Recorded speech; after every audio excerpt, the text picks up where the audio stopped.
Hello to all Cinemaster lovers. The movie begins with a man named John, who was a police inspector on the street. He is walking, enjoying the sunny day, and greeting everyone happily. But at that moment, his happiness doesn't last when he sees a bus speeding past him at an incredibly high speed, with everyone inside screaming because the brakes have failed and the driver has lost control. The passengers are shouting and holding up signs in the street, hoping someone will come to their rescue.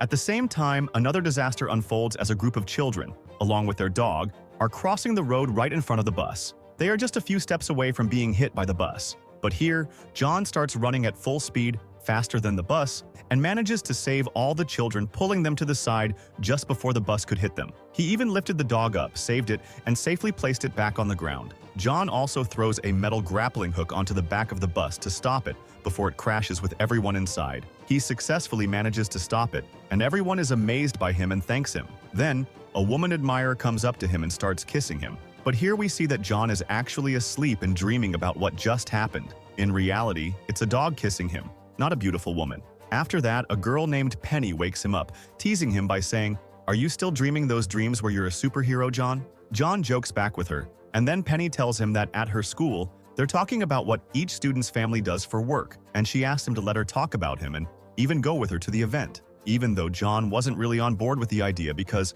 he saw it as trivial and pointless, especially since they didn't allow him to be a police officer before. Penny tells him, "None of that matters to me, John. I love you, and to me, you're a hero, and I'll be waiting for you." After that, the Bradford factory for robots, where a girl named Brenda with her father. They are trying an experiment where they attempt to move a robot's leg from a distance using telepathy. At that moment, her father managed to move the leg, but he didn't notice it. However, Brenda saw it and told him, "You finally moved the leg, Dad." But when he looked and focused, he didn't see it moving. Brenda then realized that the leg moved through emotion and willpower, not just thoughts. She had him try again using the new method, and he succeeded, leaving him very impressed. At that time, the experiment was called Project Gadget. Finally, their experiment succeeded after struggling for a long time. By the way, Brenda is the same girl who was kissing John in his dream when he saw himself as a hero. At this point, we learn that John actually works as a security guard at the Bradford factory, where Brenda and her father work. He watches her through the surveillance cameras,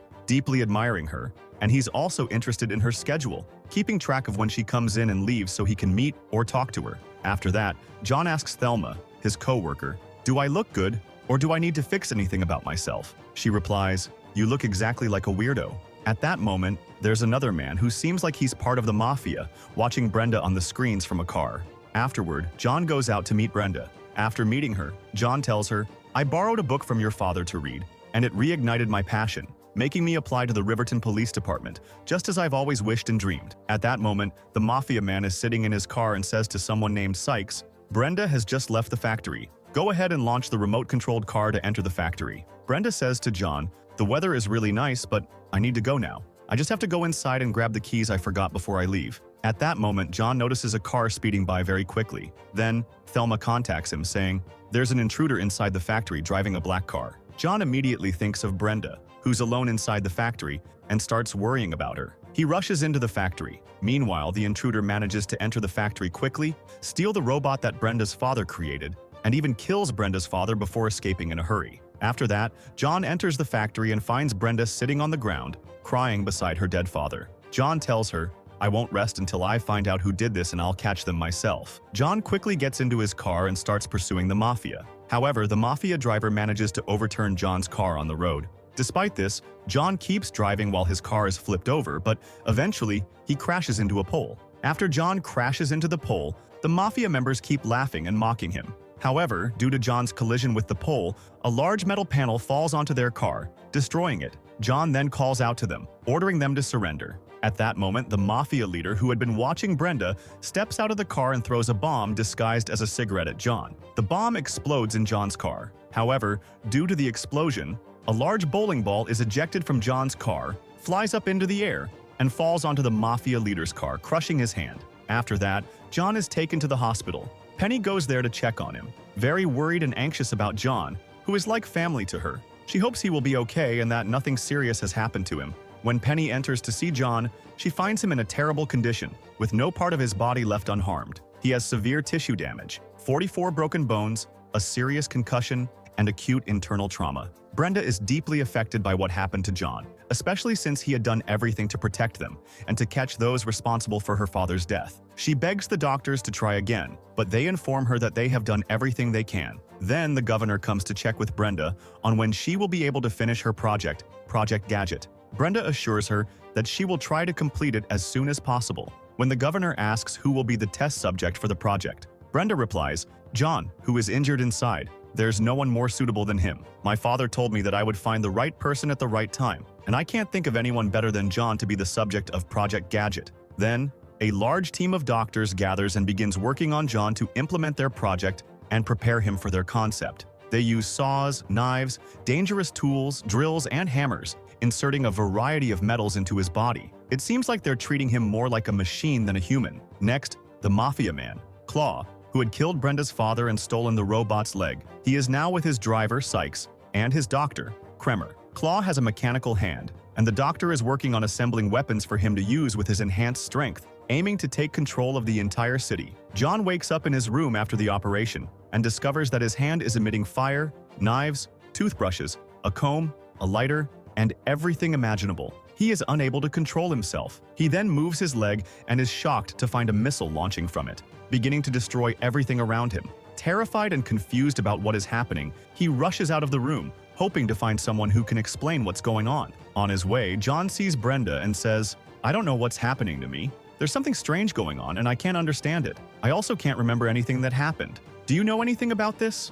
Brenda replies, "You had a major explosion, and you're just starting to come to and piece yourself together after everything that happened. Now, you've become a complex network of tissues, programming, and machinery." John, feeling distressed, says, "I've become like scrap metal, useless. I want to go back to the way I was before." Brenda tries to reassure him, saying, "You've now become the first robotic police officer, just as you always wished. This is a unique opportunity that won't come again, and everyone dreams of being in your place." Then, Claw Trina activate the robot he built after taking the missing parts from Brenda's lab when he killed her father. However, his attempt fails, and he can't control the robot. He starts to wonder what Brenda has that he doesn't. Next, Brenda, as she explains the new machine that now lives inside John. She informs him that this machine has a vital component embedded within him, and without it, he won't be able to function and will eventually die. Brenda then gives John an instruction manual that will help him understand the machine inside him and how to interact with it. She tells him that the machine is called Gadget, and from now on he will also be known as Gadget. After that, Brenda gives him a suit that he will wear all the time, similar to a superhero. The suit is designed based on the uniforms of the police inspectors he had always dreamed of becoming. John puts on the suit, and Brenda takes him to a park to test it along with the machine inside him. She asks him, "Imagine two people are robbing a jewelry store. What would you do?" Gadget, John, responds incorrectly, and instead of handling the situation, he ends up releasing a messy paste that makes a mess of Brenda. This results in his first attempt at dealing with a crisis being a failure. They then take John to a monk to help him focus and learn to control the machine inside him. After that, Brenda gives him his new car, which is equipped with numerous advanced tools to aid him in his mission. At first, John struggles to control the car, but eventually, he manages to master it. With the help of the car, he successfully chases down two escapees from prison, apprehends them, and returns them to jail. Then, the media begins to cover the new robotic police officer in the city, reporting that today, he successfully completed his first mission. They highlight that he apprehended two escapees from prison and also prevented them from stealing a car. At that time, Claw, along with his driver and doctor, is watching the news on TV, feeling frustrated and annoyed by the new robotic police officer. He instructs his assistants to prepare his own robotic suit so he can attend the event where Gadget will be officially inducted into the police force the next day. Claw plans to expose Gadget on his induction day, showing everyone that he is a failure despite his superpowers and ultimately useless. The next day, Penny prepares Gadget for the ceremony, dressing him up and informing him that the governor and the mayor will be attending the event where he will be officially inducted into the police force. When the event begins, Gadget arrives and meets Brenda, who asks him to dance with her. They dance together, and everyone is impressed by their performance. But then Claw interrupts and pretends to be a former colleague of Brenda from Harvard University, where she studied. He offers her a job at his lab, promising to provide her with the money she needs and to fund all her projects. Then Gadget learns about what happened with Claw. However, Gadget feels jealous and is against the idea of Brenda working with Claw, whom he has never trusted. Then, the governor interrupts their conversation and takes Gadget to pose for photos with the press and his colleagues. They conduct interviews and everyone is impressed by the concept of Gadget's project, which the governor has been overseeing personally. At that time, Gadget asks the police department official, "When will I start my official duties with you?" The official replies, "I have a few tasks for you to complete first, to train you for our work. After that, I'll give you the important assignments you deserve." The tasks assigned to him were to monitor and protect students at the school, take care of the city's cats, handle radar duties to catch speeding cars, and then clean the city streets. Gadget is frustrated with the situation, feeling that the police officer is neglecting him and assigning trivial tasks, which is far from his expectations. His only dream was to catch those who killed Brenda's father. Therefore, Gadget goes to the police station to meet with the commissioner. He expresses his frustration, explaining that he joined the police to confront the truth and apprehend those responsible for Brenda's father's death, not to patrol the streets collecting useless cats. At that moment, the commissioner responds, "Look, Brenda's father's case needs a real police officer, not just a robot made up of spare parts. You're just a state propaganda piece. I'm only putting up with you for these few days until the publicity dies down. After that, I'll be glad to expel you from the police station myself." The commissioner then expels Gadget from the office and from the entire police station.